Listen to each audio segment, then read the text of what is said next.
Texas Panhandle, 1882. The wind rolled across the dry flats like a voice too old to shout, stirring dust into pale ribbons that shimmered under the sinking sun. Dry Cedar was a market town made of creaking wood, whiskey breath, and the sharp smell of rusted iron. Horses stamped restlessly at hitching posts. Cattle bawled from the corral.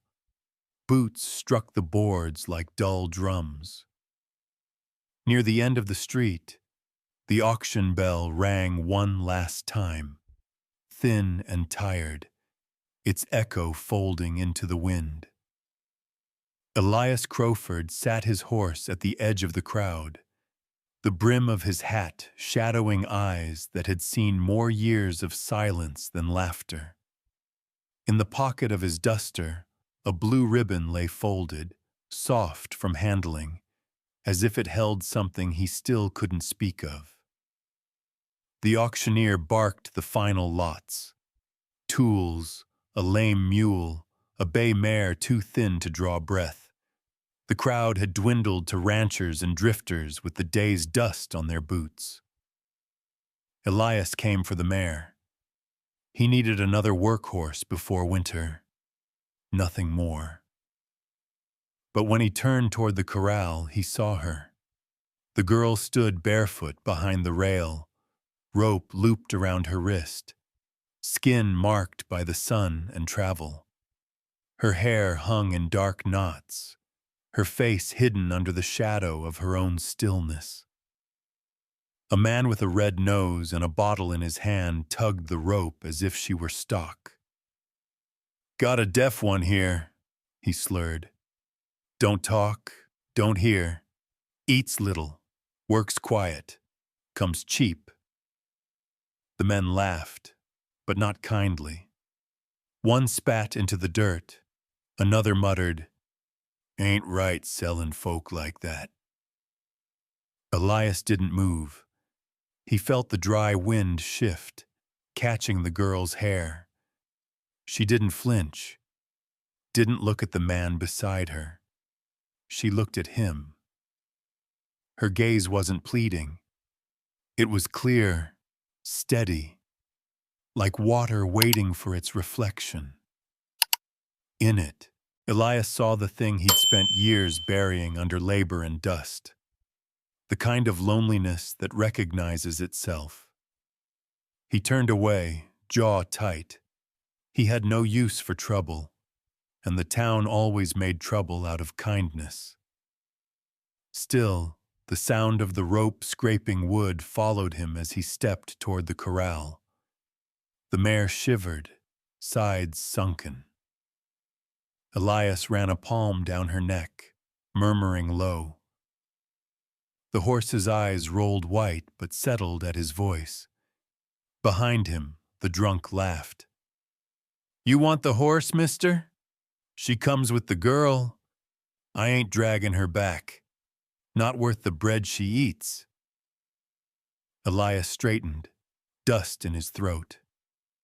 "How much for both?" The laughter cut sharp. "You buying yourself a herd or a wife, Crowford?" He ignored them, counted coins into the man's filthy palm. Enough for a dying mare, not enough for a human soul.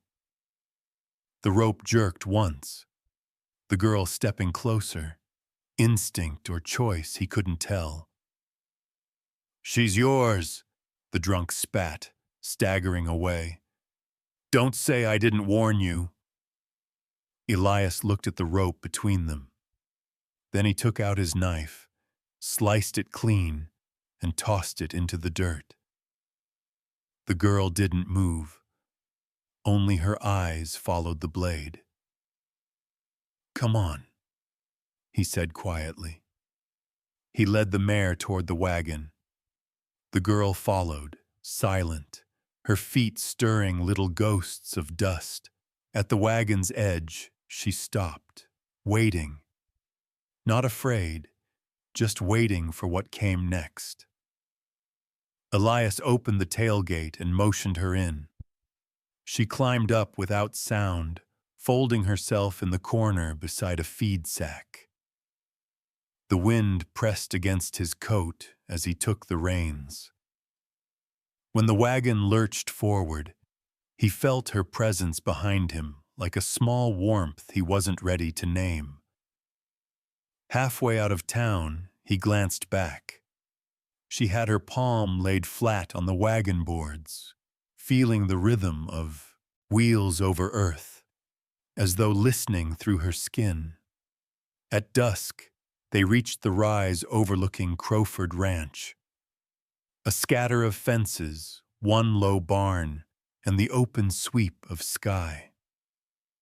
The sun hung red as a coal above the horizon. Elias reined in, the mare huffing softly. He thought of the ribbon in his pocket, of a promise whispered to a woman long buried beneath the cottonwoods. He didn't know why he'd stopped here with a stranger in his wagon, or why her gaze unsettled the quiet he'd lived with so long. Maybe the wind knew, maybe it was just the season changing. "Work if you want," he said over his shoulder. "Leave if you must." The girl looked up. Her lips moved, forming no sound, only the faintest breath of shape. "I hear in other ways." He turned back toward the road, hands still on the reins, but something had already shifted in him. The wind eased. The wagon wheels hummed. The last light bled out of the sky like a secret too long kept. Behind him, a single question hung in the dark. What promise had he broken? And why did she already seem to know? The wagon carried them out of town on a ribbon of ruts that gleamed with the last light. Dust rose behind them like pale smoke and settled in their clothes. Elias kept his eyes on the fence line forming and unforming along the road, the bay mare Juniper leaning into the traces as if work itself might steady her bones. The girl rode in the box, knees drawn up, hands loose on her skirt, watching the country with a stillness that read more like listening than looking. At the ridge, the wind thinned and turned. The prairie fell open, a slow ocean of grass, broken by cottonwoods and a single shack roof shining dull as a coin. Elias felt the ribbon in his pocket shift when he breathed. He didn't take it out. He didn't need to see its frayed edge to remember who it belonged to. At the gate, he set the brake and climbed down. The wire latch ticked against the post. Coyotes yipped somewhere to the south, dots of sound stitched across the dusk. He unhooked the traces, led Juniper to the trough, and only then held out his hand to the girl. She regarded the hand, then him, then the house. A plain front room, a lamp halo in the window, a roof gone soft at the eave. She stepped down by herself, graceful despite bare feet and road dust. Inside smelled of cedar, coffee, and the saddle oil he used more often than his voice. Elias struck a match. Flame rose slow up the lamp chimney, gloving the room in honey. He set a tin plate on the table. Bread, beans, a jar of pickled beets someone had traded for fence repair. He gestured to the chair and slid a slate across the wood. She touched the chalk, then the edge of the table, then the floorboard under her heel, tasting the tremor of his home the way a reader tastes a page. He wrote 3 words: water, fire, bread. Then looked up to see if she'd run or rest. She lifted her hand and answered with narrow, deliberate movements. A twist at the wrist for water. A small lick of the fingers for fire. a tap on the mouth for bread. He tried to mirror her, nearly made a mess of it, and started again. The second time he got close enough that she let the hint of a smile touch one corner of her mouth. Not an invitation, just acknowledgement. He ladled beans into bowls. Steam broke into the lamplight. When he turned to set the pot back, he found her standing by the shelf where he kept the cedar box. She had not opened it. She didn't seem to need to. The blue ribbon lay beside it, a narrow river of color on old wood. Her fingers hovered over the ribbon, not touching, only measuring the air. Then she drew 2 knuckles to her chest and let them rise. A spare gesture that felt like a word. Promise? Elias's hand paused on the pot handle. The match flame inside the lamp flickered like a breath stalling in the room. He slid the ribbon back into his pocket without ceremony, as if it had no weight at all. "Eat," he said, and heard how thin it sounded. They ate in the kind of silence that wasn't empty. Knives clicked softly on tin. Wind combed the eave. The house remembered their footsteps the way a creek remembers a stone. When the food was gone, he pointed toward the lean-to room where a narrow bunk waited. He set a folded blanket on the foot of it and placed the slate on the chair nearby. She moved to the doorway and then stopped, as if she'd heard something far off that needed sorting.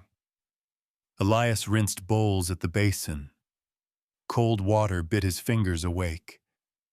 In the pane of the small window, he could see their 2 shapes and the lamplight swimming between them.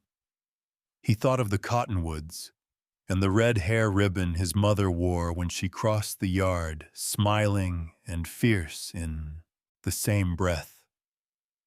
He thought of the day her breath left and of the words he'd told the ground. Keep this land kind. Then a winter came hard as iron, and a drifter knifed a steer, and Elias broke a man's tooth with his fist and called it protection.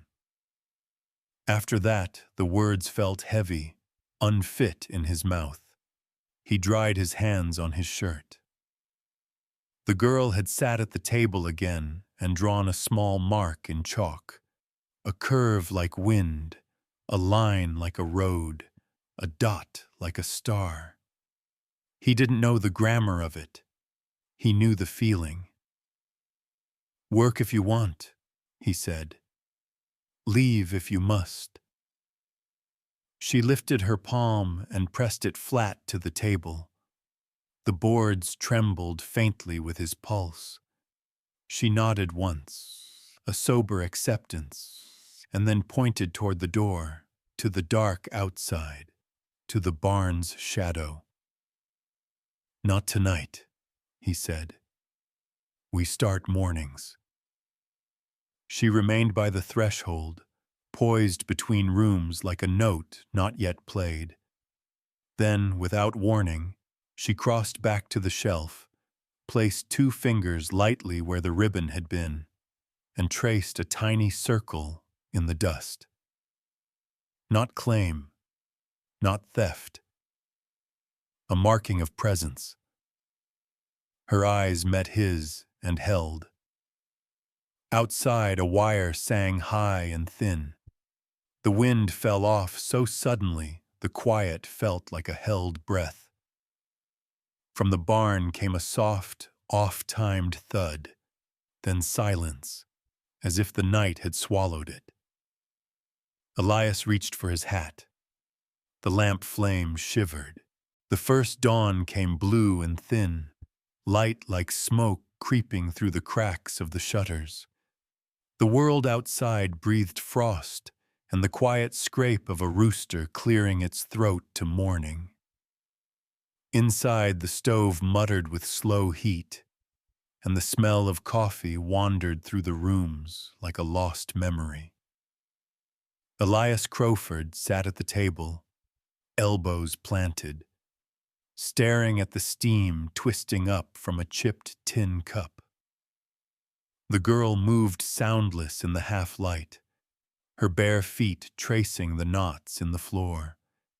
She had already stoked the fire and swept the dust near the door, though no one had asked her to.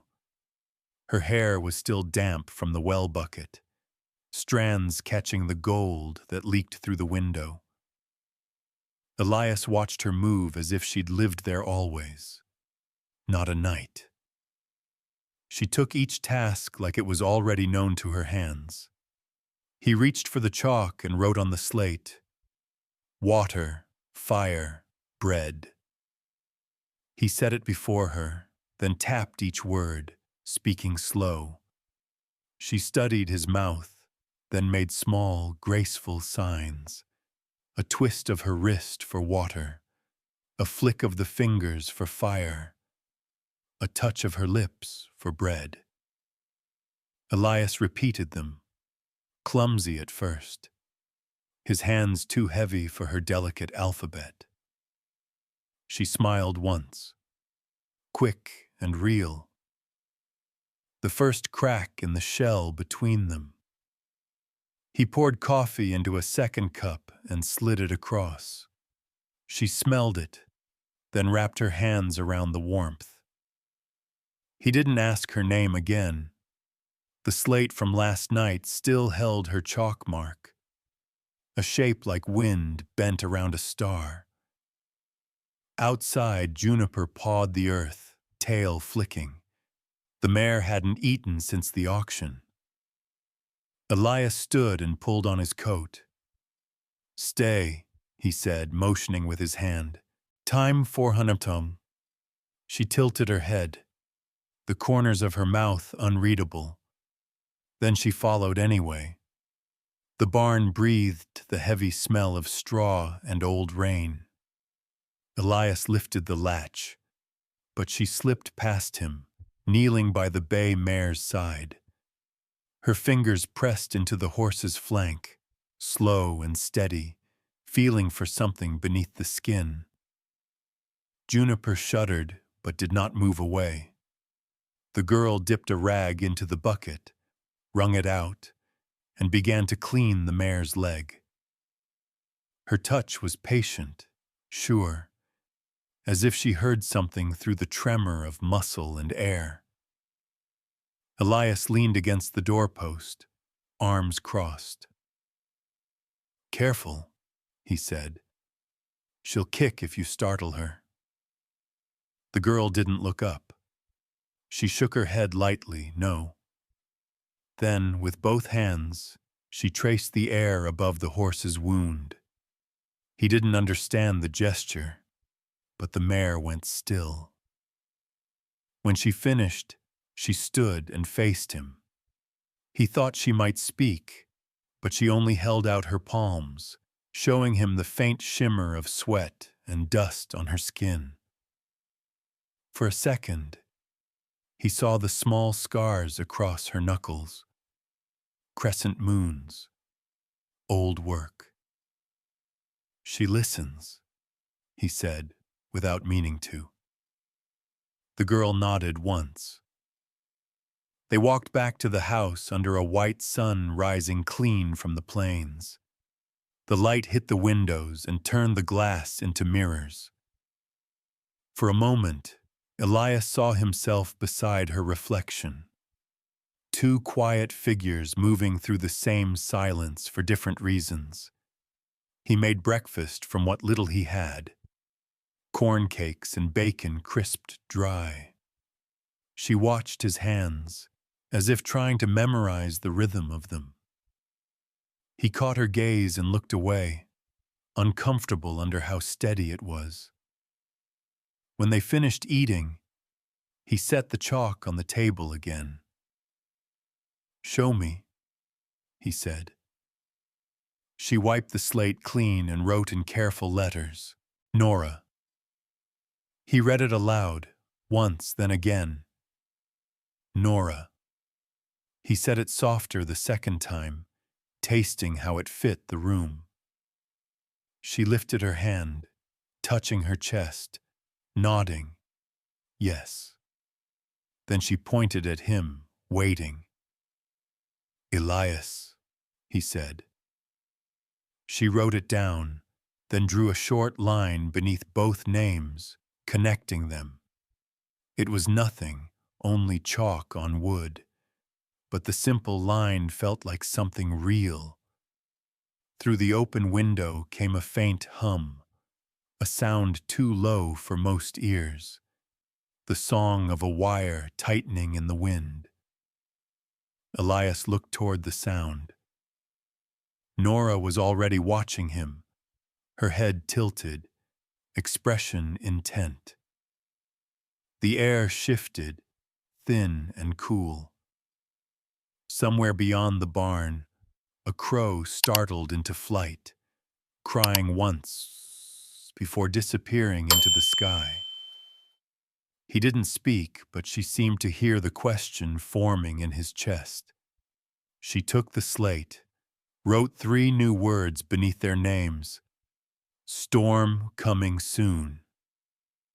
Elias frowned. Sky's clean. Nora only smiled faintly, wiped the words away with her sleeve, and left a faint gray echo of them behind. He stood there, staring at the half-erased warning, feeling the quiet press of air before thunder. Not from the clouds, but from something closer, older, between them. Outside, juniper stamped once, a hoof hitting wood. The sound traveled through the walls like a heartbeat. By mid-morning, the sky turned white, the kind that burns color off everything it touches. The wind had gone dry again, running thin fingers over the plains until the grass lay flat. The air tasted of iron and old dust. Elias was mending the corral rail when the sound of hooves came from the ridge. Slow, deliberate, official. He looked up to see a man in a neat gray vest, his hat too clean for ranch work. Behind him, the sheriff's horse followed at an easier pace. Hollis Bragg rode like someone who owned the road already. Reins loose in his fingers, smile measured for distance. "Morning," Bragg called, voice polite as a knife handle. Elias rested his arm on the rail. "What brings the law this far north?" The sheriff, Abel Morgan, shrugged. "Just riding along?" Bragg dismounted, dusting his gloves. "I'm here about Cottonwood Draw." He unrolled a packet of papers that crackled like dry leaves. "There's a bit of confusion in your father's old deed. Boundaries, water rights, that sort of thing. I'm simply clarifying what belongs where." Elias's jaw flexed once. "It's been clear 30 years. Times change," Bragg smiled wider, teeth white and patient. "Progress requires precision." From the porch, Nora appeared, carrying a pail of water. Her dress was mended at the shoulder, sleeves rolled to the elbow. She watched the men without expression, eyes half-shadowed under the brim of her borrowed hat. Bragg's glance flicked toward her. "And who might this be?" Elias wiped sweat from his brow. "Help." "Help," Bragg repeated. "Can she speak for herself?" Nora tilted her head, then looked directly at him. There was no fear in the gaze, just an unsettling calm. Bragg waited for an answer that never came. "Time for Hundermson." "She doesn't talk," Elias said. "Deaf?" Elias didn't answer. Bragg's smile thinned. "Well, we all serve in our ways.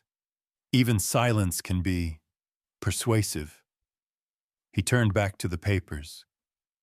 If you'll just sign acknowledgement here, Mr. Crowford, I can be on my way. Elias didn't move. The paper fluttered in the wind between them. I'll have my own look first, he said. Bragg's eyes cooled, though his tone stayed smooth. Of course, take your time, but I'd advise against letting things linger. When lines blur, trouble seeps in. He slid the papers back into his case and tipped his hat toward the sheriff. Abel gave Elias a long, uncertain look before following. I'll be in town, Elias, he said quietly. Don't let pride make you blind. When they rode off, the silence left behind was thicker than before. Elias turned toward the well. Nora still stood there, pail in hand, watching the horizon where the men had gone. The water inside shimmered with reflected sky. He took the handle from her, set the pail down, and leaned on the post. That man means to carve up the land. Nora frowned slightly, then reached for the slate resting on the porch rail. She wrote in clear strokes, "Will he take it?" Elias hesitated, then answered, "He'll try." She looked past him to the fields where the grass bent in waves. Then she wrote again, "Will you fight?" He almost smiled at the word. "Not with bullets." She studied him, then traced a line on the slate between two dots, a child's drawing of a fence. Beneath it, she wrote one more word, balance. Elias didn't know whether she meant the land or himself, maybe both. The sun climbed higher, flattening the shadows. Juniper shifted in her stall, uneasy, ears flicking toward the south. Time forhums. Elias stepped into the barn to check the door hinges. When he came out again, someone stood at the gate. A woman in a brown riding skirt, saddlebag slung across her hip. Alma Reyes, the livery owner. Older than Elias by a few years, scar faint across her temple from a long-ago barn fire. She waved once. "Brought the liniment you asked for," she said. "I didn't ask for any." "No," she said, smiling, "but you needed it." She stepped inside the yard, eyes drifting to Nora, who had moved to the porch steps. Alma's gaze softened. "She yours?" "She works here. Quiet sort." Elias nodded. "Very." When Alma turned toward Nora, she raised her hands and signed, fluid and sure, "Hello." Nora's eyes widened just slightly before she returned the gesture. "Hello." "You sign?" Elias asked, surprised. Alma looked back at him. "I taught at a mission school down south before my husband took sick. Didn't expect to see anyone use it here." She turned again to Nora, their hands moving in quick, silent shapes. Elias caught none of it. Only the rhythm, the way the air seemed to carry meaning. When they finished, Alma rested her hand lightly on Nora's arm. "She's got old signs," Alma said softly. "Different teaching, but she's bright. Quick." Nora pointed toward the barn, then made a sign like waves breaking. Alma smiled. "She says the horse is hurting again." Elias frowned. "Juniper?" "She feels it," Alma said. "Says you should look." He did. Inside the stall, the mare's leg had swollen overnight. The bandage Nora had tied still held, but the wound beneath was hot to the touch. He poured liniment, worked it into the skin, the smell sharp as mint and smoke. Nora stood beside him, hand resting on the horse's shoulder, calm and listening. When he finished, she looked up and wrote on the slate, "Will she walk?" "Soon," he said. Nora nodded once. Then she pointed toward the horizon again, to the south, where a faint, dark line blurred the edge of the sky. "Storm?" he asked. She didn't answer, only pressed 2 fingers to her heart, then to the earth. The wind picked up, rattling the tin roof. Alma glanced toward the open door. "Feels like a change coming," she said. Elias looked from the clouds to Nora's still form in the doorway, her hair lifting like smoke. He felt it, too. Something shifting, not in the sky, but beneath the ground they stood on. By dusk, the heat had folded into a stillness so perfect it felt wrong. The sky above Dry Cedar was pale glass, the horizon rimmed in copper. No clouds, no sound, only the dry whisper of insects and the faint jangle of wire humming across the open range. Elias stood on the porch, hat in hand, watching the light drain from the grass. Behind him, the house breathed the low sounds of another quiet supper, a pan cooling on the stove, the scrape of a chair leg against pine. Nora moved through the room like smoke, setting a tin cup beside him before taking her seat at the table. She had found rhythm here, sweeping, mending, tending the fire. Yet tonight her movements were sharper, her head tilting now and then as though catching something beneath the silence. The kind of awareness that belongs to animals before storms, or to people who have been hurt enough to feel trouble before it speaks. Elias caught her glance. "Something wrong?"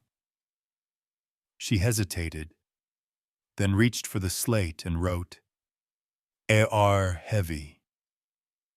He half smiled. "That's summer."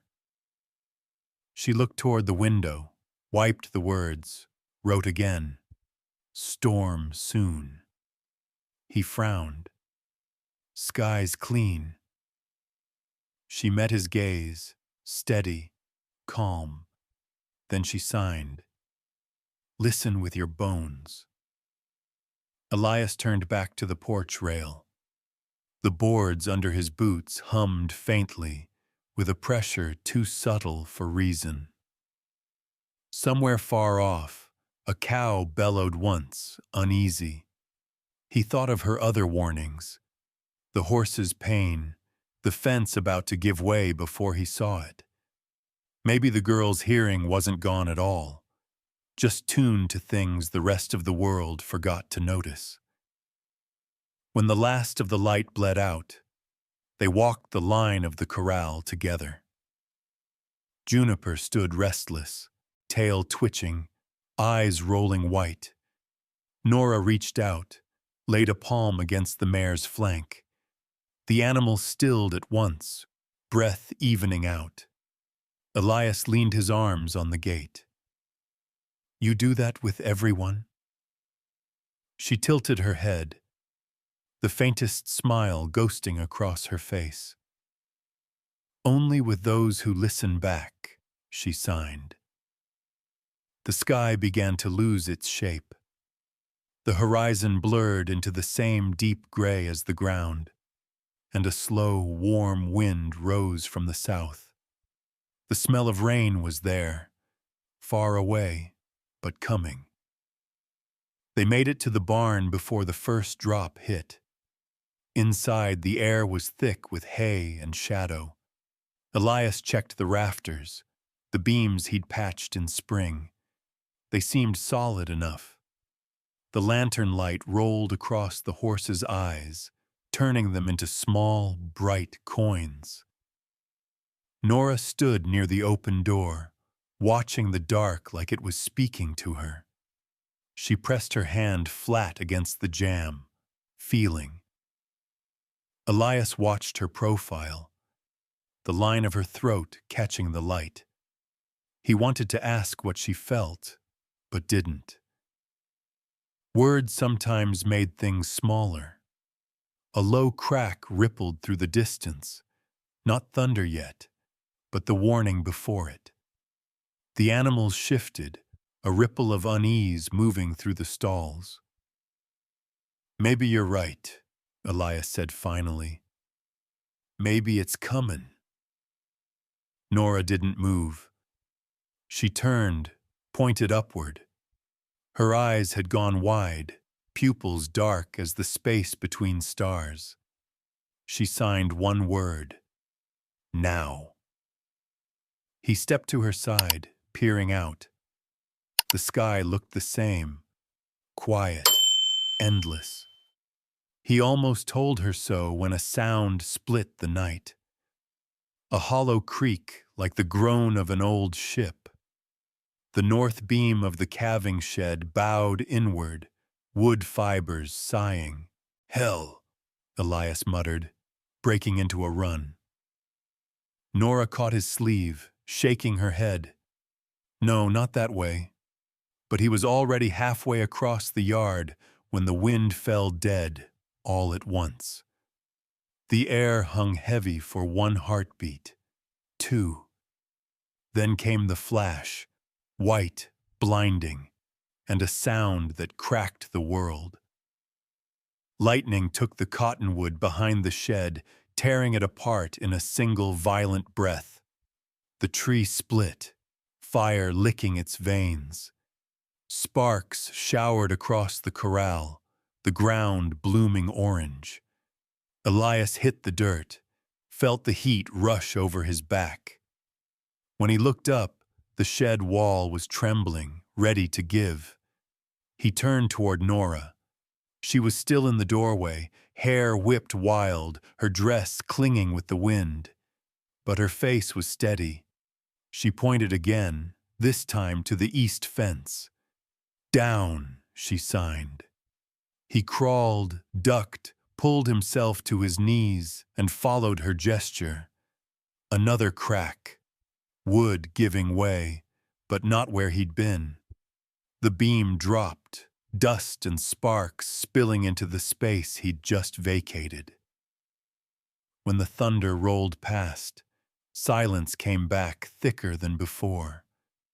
The storm hadn't broken yet, but it waited, coiled in the dark sky above. Elias stood slowly, breathing hard, the smell of ozone in his nose. He stared at the shattered cottonwood, the glow fading from its heart. Then he turned toward the barn. Nora hadn't moved. She stood at the doorway, face pale with light, chest rising fast. "How did you know?" he asked, voice low.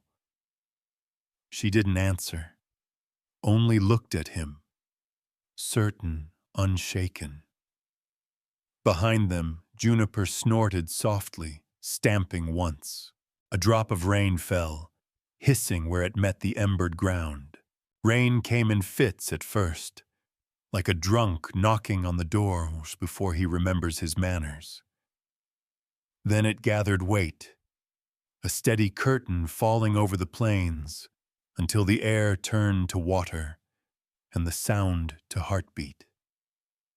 The barn groaned but held. Elias slammed the doors, bracing them with a timber.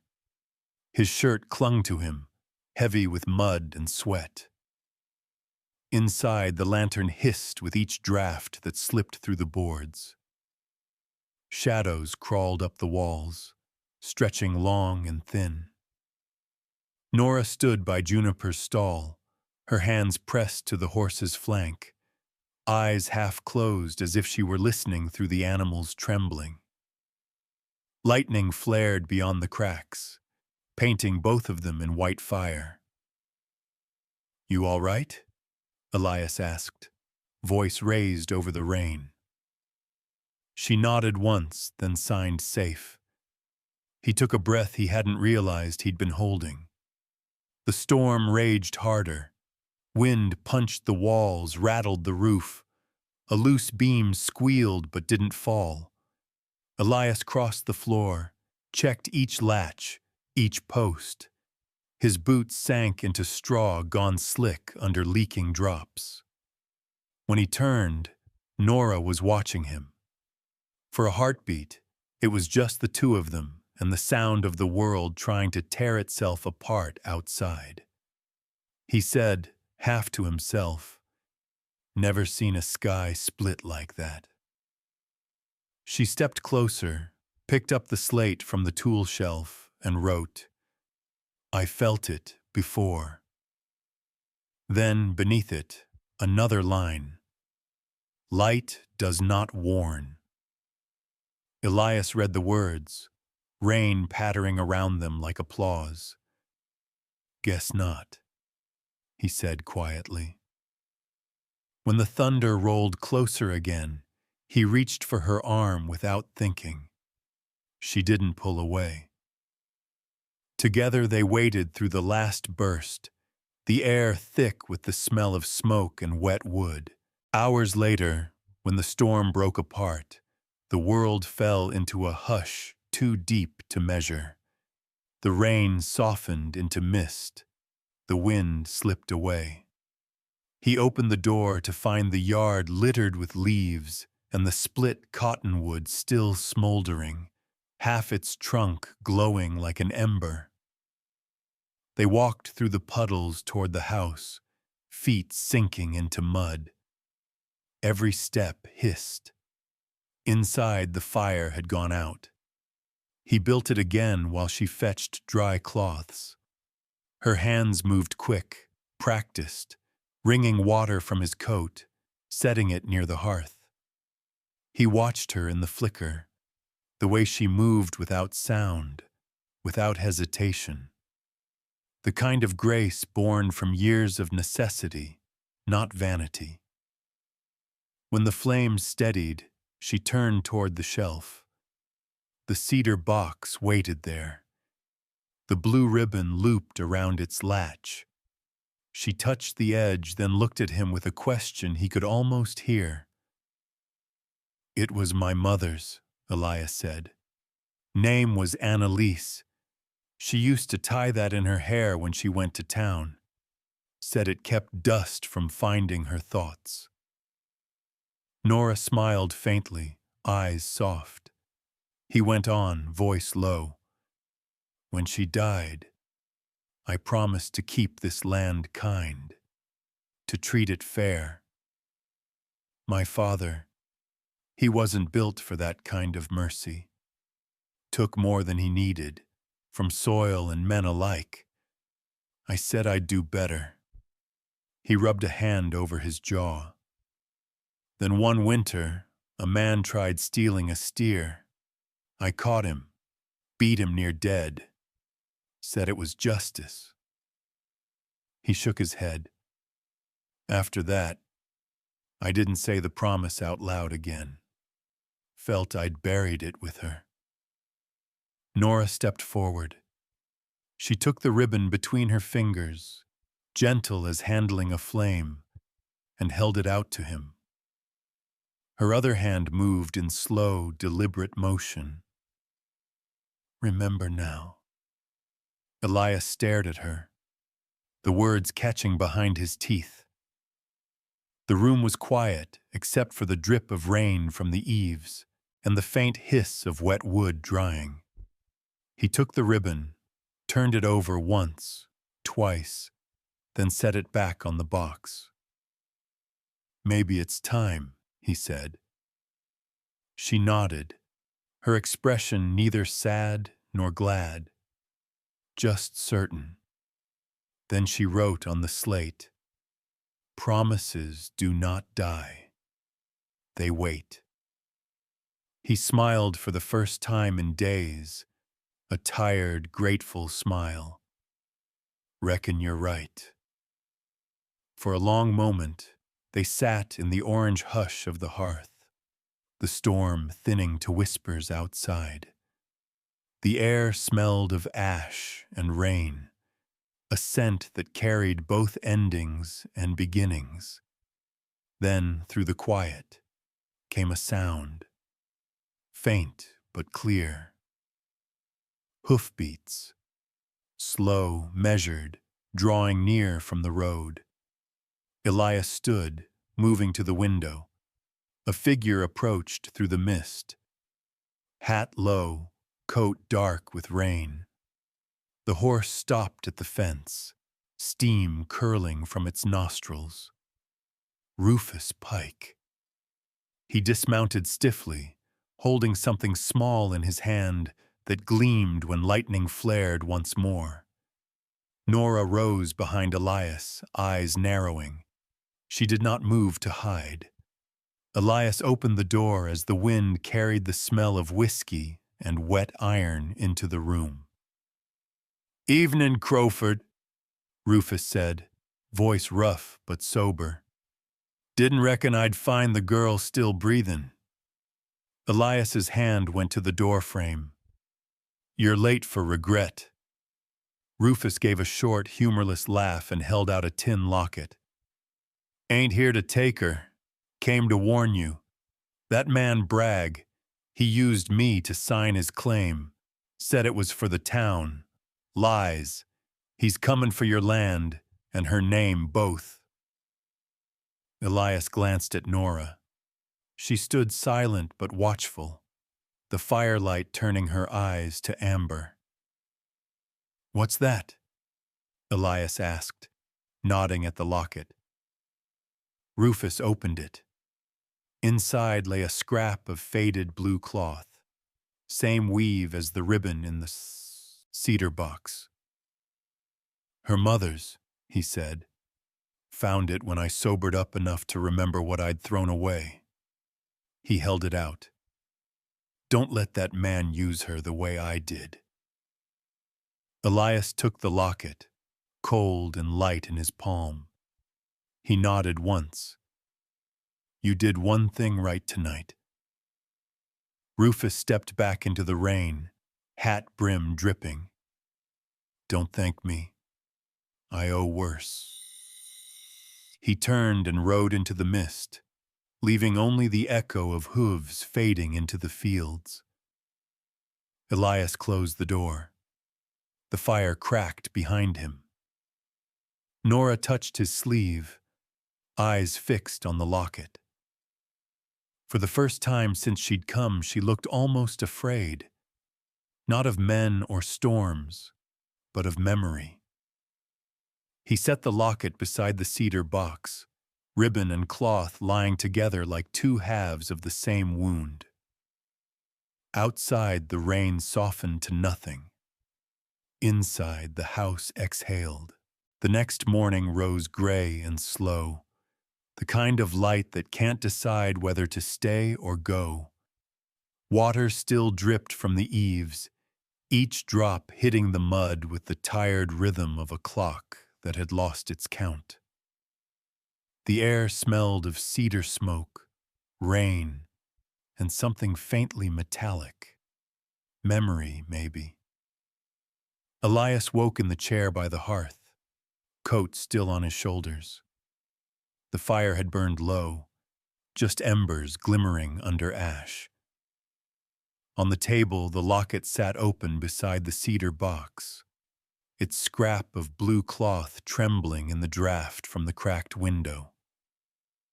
Across from him, Nora slept curled in the rocker, hair fallen across her cheek.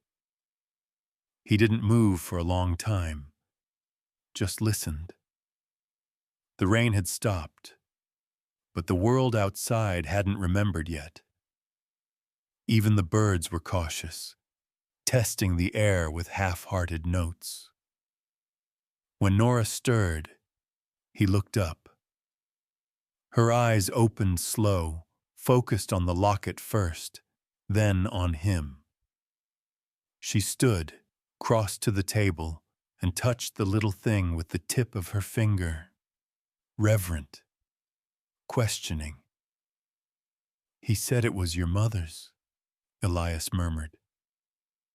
Nora nodded once, lips parting as if to shape a word that never came. Instead, she wrote on the slate, "How did he know?" "Guess he didn't till he sobered," Elias said. "Men remember strange things when they run out of whiskey." She wiped the words, wrote again, "Why give it back?" He hesitated, then answered, "Maybe because guilt don't rot as fast as people think." For the first time she smiled, a quiet, weary smile that didn't belong to youth but to survival. Then she signed, "He hears now." Elias frowned slightly. "What's that mean?" She pointed at him, then at Bethsun, herself, then toward the door. "The ones who listen are changing." He didn't answer, but the words stayed with him. After breakfast, he saddled Juniper and rode into dry cedar. The land steamed under weak sun. Puddles mirrored the sky like broken glass. Nora watched him from the porch, arms crossed, a pale shawl around her shoulders. He met her gaze once before turning down the road, dust rising under the mare's hooves. The town was half awake when he reached it. Men leaned in doorways, trading stories about lightning and luck. Someone had painted new letters on the general store sign. "Progress needs order." He didn't like the sound of it. Sheriff Abel Morgan stood outside the jailhouse, rubbing his neck. "Heard about Pike showing up at your place," he said. Elias nodded. "He said Bragg's got papers, false ones." Abel exhaled. "Bragg's clever, uses truth like a handle, easy to grip, hard to break." "He's using my land to climb higher," Elias said, "and he's using her name to push it through." Abel looked at him sharply. "The girl?" "She's tied to the claim somehow. Don't know how he found that." The sheriff scratched his jaw, uneasy. "That man don't move without reason. Best keep her close." "I plan to." When Elias rode back home, clouds had gathered again, low and uncertain. At the fence, Nora was waiting, one hand on the gatepost. Her hair whipped across her face. She didn't brush it aside. He dismounted, tied Juniper, and said, "He'll come, sooner than we think." She took the slate from his saddlebag and wrote, "We are ready." Her confidence unsettled him, not because he doubted her, but because he didn't understand where it came from. She had every reason to hide, yet she stood there like a pillar carved from calm. That evening, as they worked in the barn, the sound of voices carried from the far ridge, low, clustered, uneasy. Elias stepped outside. Lanterns moved between the trees, bobbing like restless fireflies. "Bragg's stirring the pot," he said. Nora joined him, eyes narrowing. Her fingers brushed his sleeve, light as wind. Then she signed, "Fear travels faster than horses." He half laughed, shaking his head. "Ain't that the truth?" By nightfall, rain began again. Thin, steady, almost kind, the kind that soaks in slow and leaves the land smelling clean. Elias built a small fire in the hearth. Nora sat near it, the locket in her hand. She opened it once more, staring at the cloth, then reached for the chalk. 2 blue pieces, 1 story. He leaned against the wall, watching the words appear. Maybe they'll finish it together. She nodded. Then she signed, Promise and Blood. Same color when the light's right. Elias didn't answer, because she was right.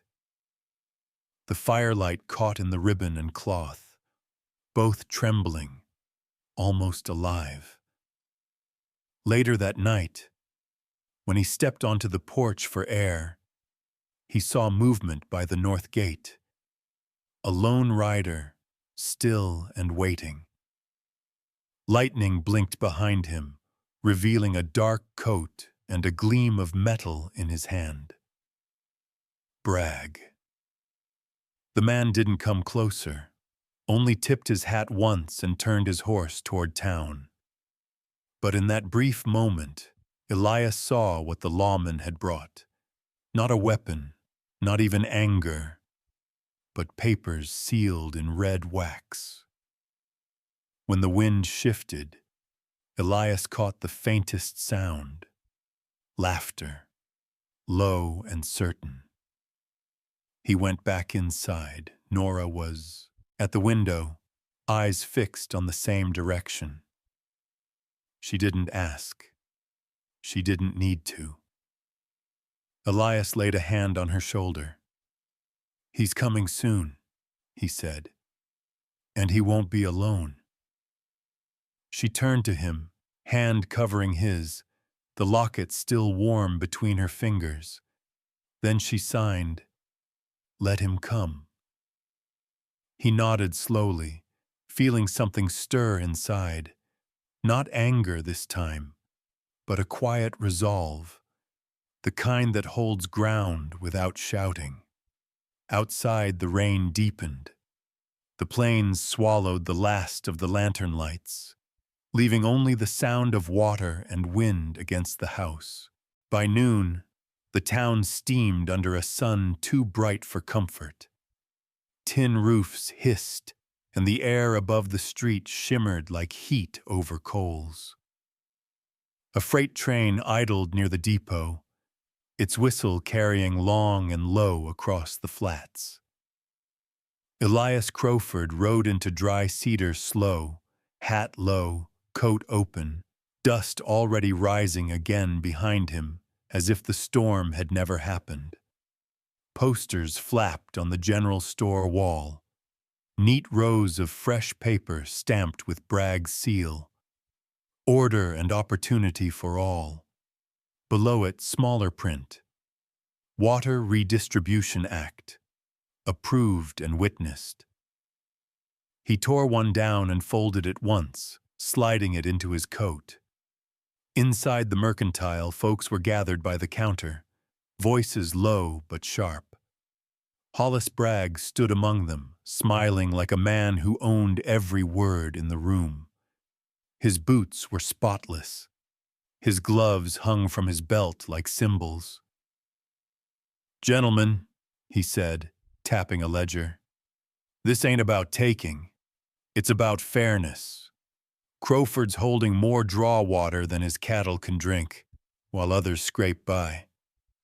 I've got the law on my side, and a few willing hands to make sure justice is shared." Someone murmured, "Ain't the sheriff supposed to see to that?" Bragg turned his smile toward the sound. "The sheriff keeps the peace. I keep the promise of progress." Elias stepped through the doorway before the silence could swallow itself. His boots struck the plank floor with that measured sound a man makes when he's done running from ghosts. "You talk real smooth for someone who's never mended a fence," he said. Heads turned. Bragg's smile stayed. "Mr. Crowford," he said warmly, "I was just explaining to our friends how cooperation benefits all." Elias pulled the folded poster from his coat and dropped it on the counter. "You spell cooperation with someone else's name now?" Bragg glanced at the paper, then back at him. "Your father's signature, his claim over Cottonwood Draw, is invalid under new ordinances. I have witnesses, and from what I hear, your house guest might even confirm it." The word cut clean through the noise. People shifted, whispering. The deaf girl. The one who hears storms. Elias's face didn't change, but his pulse did. "She's got nothing to do with your lies." Bragg shrugged lightly. "If she's innocent, she has nothing to fear. But folk talk, Mr. Crowford. They say she feels things before they happen. That's not natural." The room's silence deepened until even the flies on the window seemed to stop moving. Elias said, "Nature's the only thing she's ever listened to. You'd do well to try it sometime." Bragg's eyes hardened. "Careful. Words can brand a man quicker than iron." Elias stepped closer, his shadow falling across the ledger. "Then maybe you ought to mind where you set your fire." For a long second, no one moved. Then Bragg gave a soft laugh, the kind that didn't reach his eyes. "Still your father's son," he said, "all fists and fences." Elias turned and left before the man could add more. Outside, the heat hit like a wall. The sound of the train's bell carried again, mournful. He mounted Juniper, throat tight, and headed home. That night, word spread faster than lightning. They said the girl had brought the storm. They said her silence was a trick, that she heard more than decent folk should. By sundown, 8 men and women stood outside the Crowford gate, torches unlit but steady in their hands, promises heavier than fire. From the porch, Elias could see their shapes in the deepening dusk. The sheriff wasn't with them. Alma was nowhere in sight. The air tasted like smoke that hadn't started burning yet. He didn't reach for his rifle. He only crossed his arms and waited. Mr. Withers, the oldest of the group, stepped forward, hat in hand but voice rough. "We want her gone, Elias. She hears things that ain't meant to be heard." "She's mute," Elias said evenly. "That ain't the same as deaf," Withers shot back. "She sees what's comin' before it happens. A steer of mine dropped dead last week. She passed by the gate that mornin'. You tell me that's coincidence?" Behind the man, the crowd murmured in agreement. One woman clutched her shawl tighter, whispering something about curses and signs. Inside the house, Nora stood by the window curtain, motionless. The faint glow from the hearth traced her outline. She had seen them long before their boots reached the gate. The rhythm of their fear carried through the ground like thunder before rain. Elias stepped down from the porch, boots sinking into wet soil. "She's the only one I've met who listens when no one else will. Saved more life than she's hurt." Withers sneered. "Maybe she's the one caused the trouble to start with." Elias didn't raise his voice. "If quiet scares you that much, maybe you ought to listen to your own noise." The words hung there, steady and cold. The wind picked up, brushing dust across the lamps of the gate. For a heartbeat, no one spoke. Then Abel Morgan appeared at the edge of the group, coat unbuttoned, hand resting on his hip. "Everyone go home," he said quietly. "Now." Withers hesitated. "She ain't right, Sheriff." "Neither's what you're doin'," Abel replied. "You start lighting torches.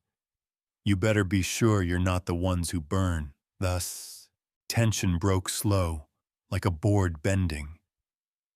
One by one they stepped back, the shuffle of their boots softer than their breath. No flames lit, no shouts thrown. Just the heavy silence of something that almost happened. When the last of them disappeared down the road, Abel tipped his hat toward Elias. "You'd best stay inside for a while. Bragg's not done yet." Elias nodded. "Appreciate the warning." As the sheriff rode away, the sound of hooves faded into the hum of crickets. Nora stepped onto the porch, the lamplight catching her face. She didn't sign. She didn't need to. The way she looked at him said everything. "I knew it would come." He exhaled slowly, shoulders easing. "Not tonight," he murmured. "Not while I'm here." She touched her fingers to her heart, then to his sleeve. An echo of the vow they'd both made without ever speaking it. Somewhere out in the dark, a child's cry rose and fell, carried by the wind like a warning not yet understood. The night deepened into that strange stillness when even the crickets seemed to pause for breath. Clouds hung low, fat with leftover rain, pressing the horizon into darkness. Inside the Crowford house, the fire burned small but steady. Elias sat at the table, fingers wrapped around a cold mug, listening to the walls creak as if the wood itself remembered fear. Nora stood by the window, her face pale in the lamplight.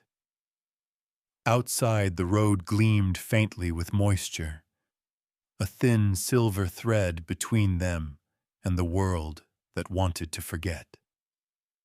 She traced a small circle on the fogged glass, then wrote one word beneath it with her fingertip. "Wait." Elias rose, took his hat from the peg, and set it on the table instead. "They won't come back tonight," he said, though his voice didn't quite believe it. She turned to him, lifted her hands, and signed slowly.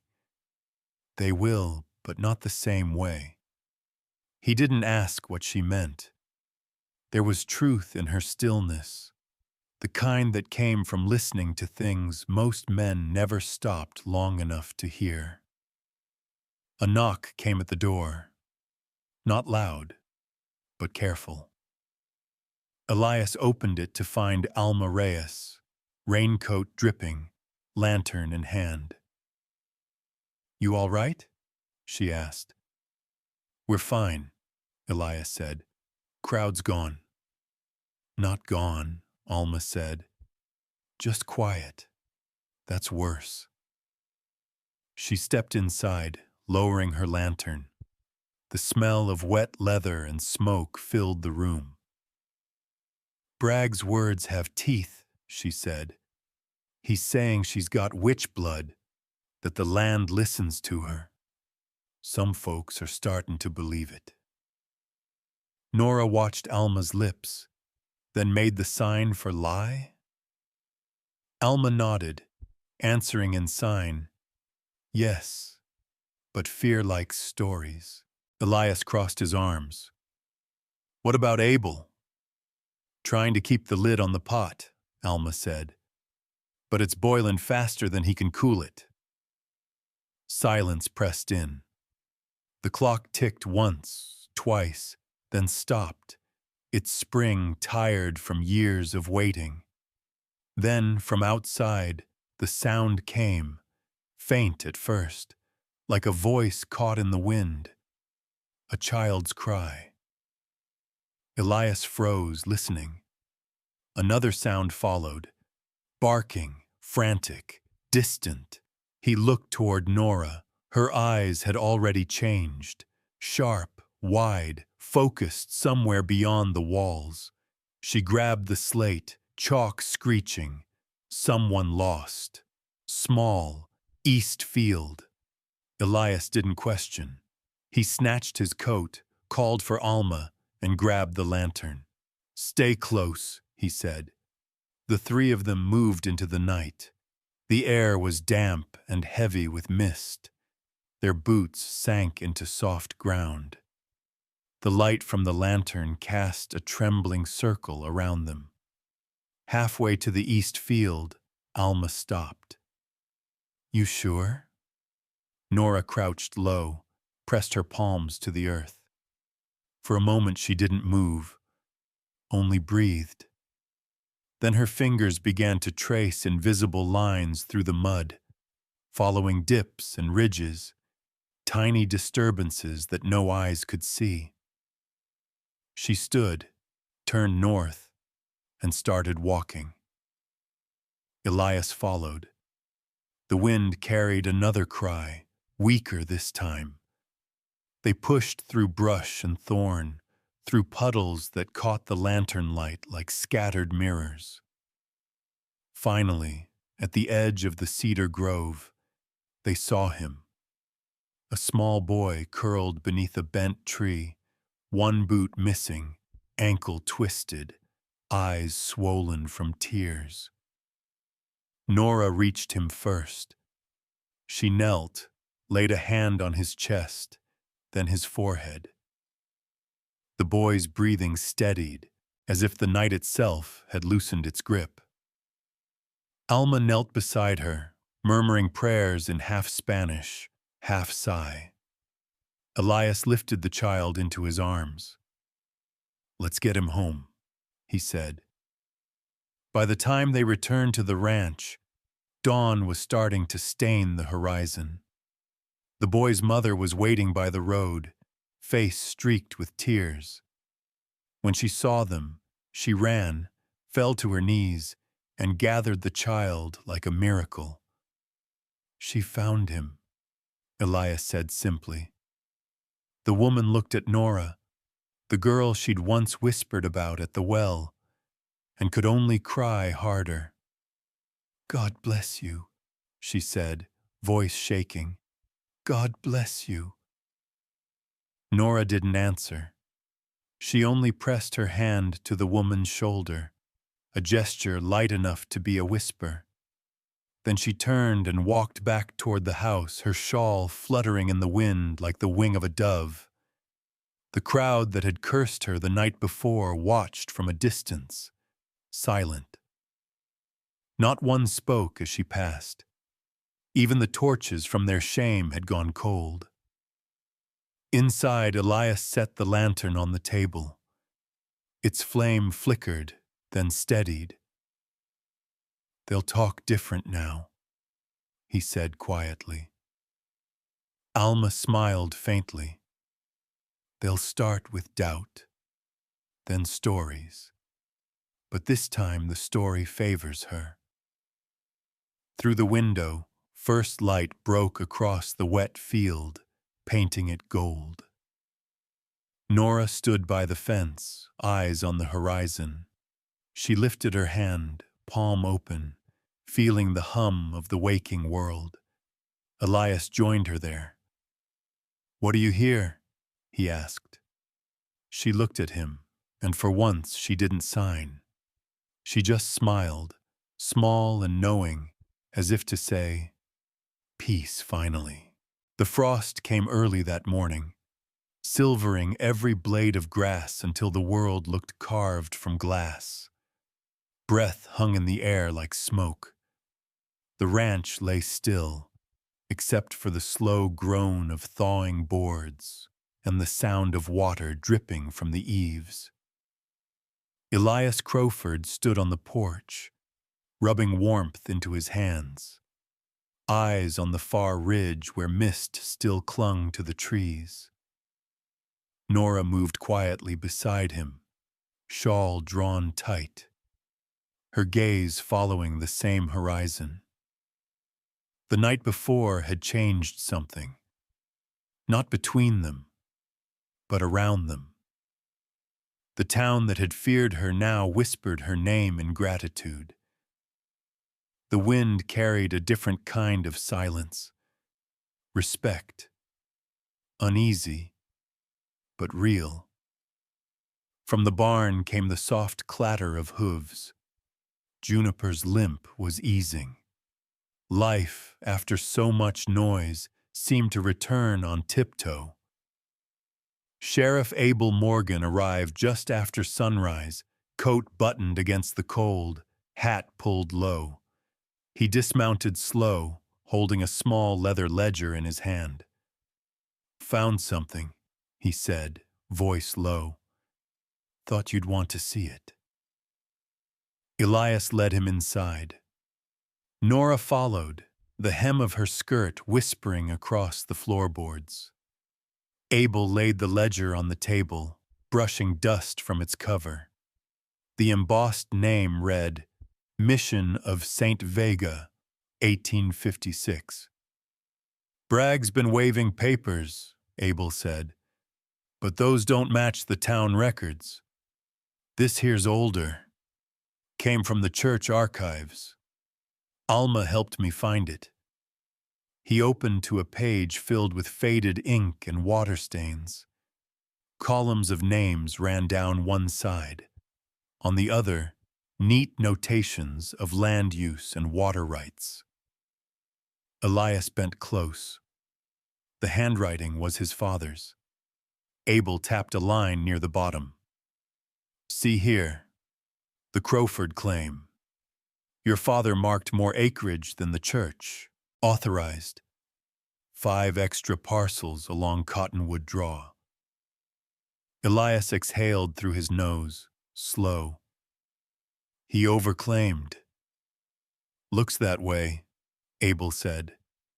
"But there's more. The witness signature. Look at that." The name beneath the line read, "M. Vale." Nora leaned in. Her breath caught. Elias looked at her. "Your mother?" She nodded once, eyes bright, uncertain. Abel scratched his beard. "That's why Bragg's stirring the pot. He found her name in a newer copy, not the original. He's using it to say your family's land was stolen property." Elias frowned. "But this book proves otherwise. She witnessed it. She didn't contest it." "Exactly," Abel said. "Whatever Bragg's peddling, it's half-truth." Nora reached for the chalkboard and wrote, "She helped your mother." Elias blinked. "How would you know that?"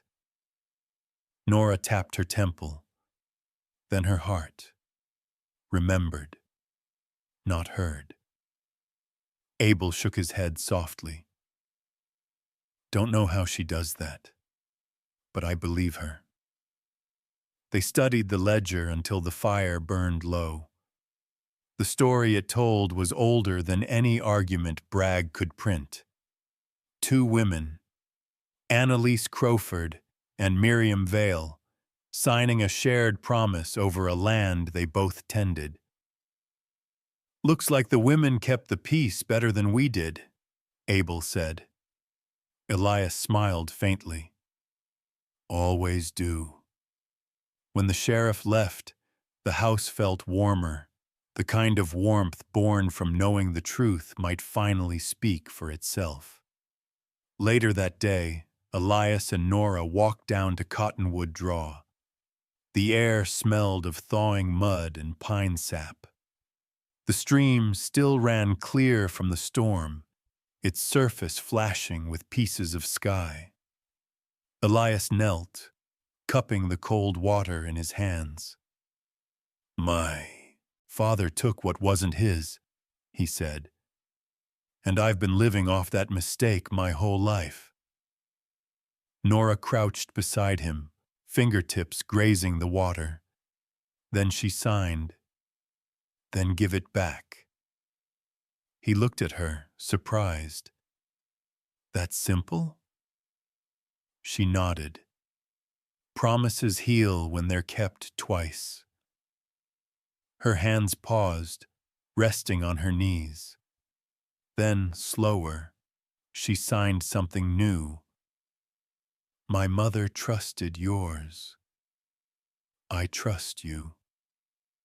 The wind rose, carrying the scent of cedar and wet stone. Elias reached into his coat, pulled out the folded ledger copy Abel had given him, and set it on a flat rock. "Then let's start clean." That evening, under fading light, he sat at his desk drafting a new apportionment, adjusting the boundary lines to give back what had been taken. His handwriting was careful, measured, every stroke an act of undoing. When he finished, he pinned the page with the blue ribbon. Nora watched him from across the table, a small smile touching her lips. When he looked up, she had already written something on the slate. "The land hears you." He chuckled softly. "Hope it forgives me, too." Outside, twilight deepened, the fields breathing fog. Somewhere beyond the ridge, a dog barked once and then fell quiet. Elias leaned back, eyes on the ribbon swaying in the lamplight. "Tomorrow we take this to Abel. Let the truth walk for itself." Nora nodded. Then she took the locket from her neck, opened it, and laid it beside the ribbon. Two relics.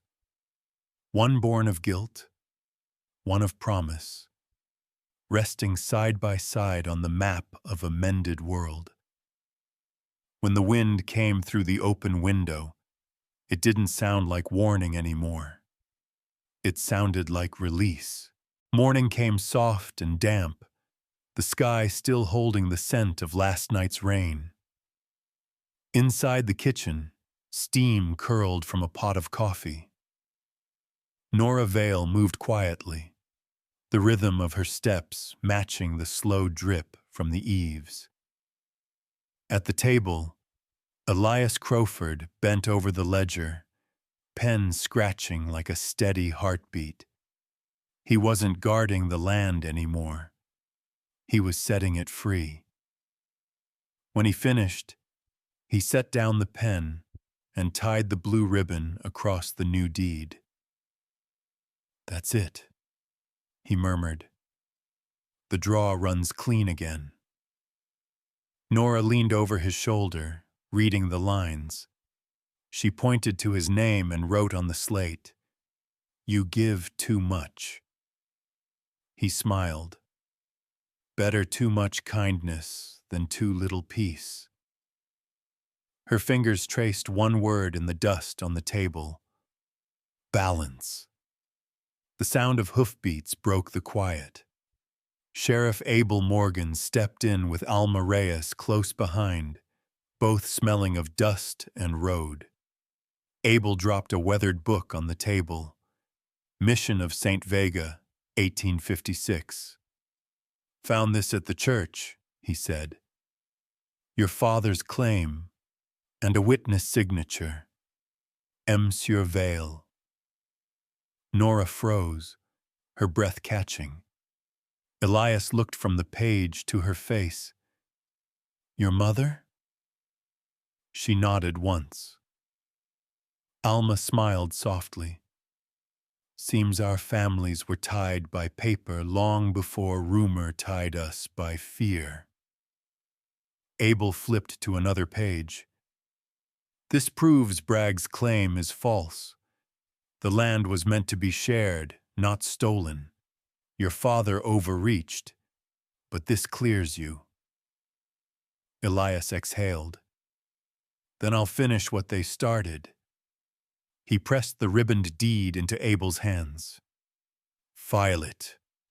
Let the water go where it should." The sheriff nodded, eyes kind. "Bragg won't like it." Elias met his gaze. "Then he can drown in his own ink." When they left, the house fell quiet again. Through the open window, the creek's murmur rose, fuller now, carrying bits of light. Nora walked with Elias to the pasture, where Juniper grazed, stronger than before. The mare lifted her head and snorted, brushing against Nora's arm. "She trusts you," Elias said. Nora smiled, signing, "We share the same wind." They stood by the fence, watching the water shimmer through the draw below. Elias opened the locket, the scrap of blue cloth bright against his palm. Nora untied her mother's ribbon from the cedar box and handed it to him. He pressed both into the new deed before folding it closed. "For once," he said, "this land feels right." Nora touched his sleeve, a silent blessing. In her stillness he heard more than words, forgiveness and the soft rhythm of something beginning. Outside, the creek sang through the fields, clear and free. It sounded like the land remembering its promise. Soft rain came at dawn, thin as thread, silvering every roof tile on the Crowford Ranch. The air smelled of cedar and coffee, the kind of morning that felt both new and old at once. Elias stood by the window, coat unbuttoned, watching the drops roll down the glass like lines on an unfinished map. Behind him, the kettle sang low, and Nora moved quietly across the kitchen, her shawl brushing the floor.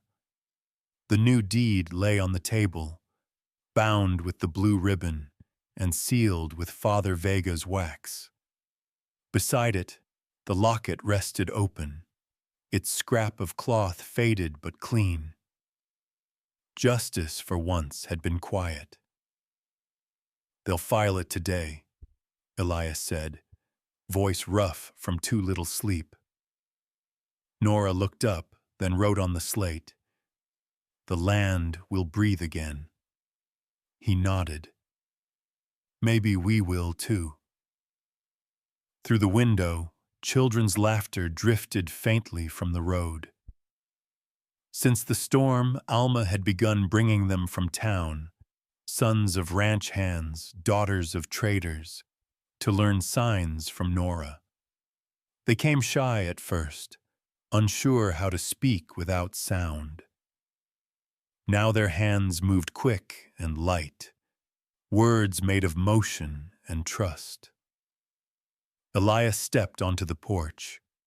The sky hung low, mist curling over the draw like breath over a sleeping child.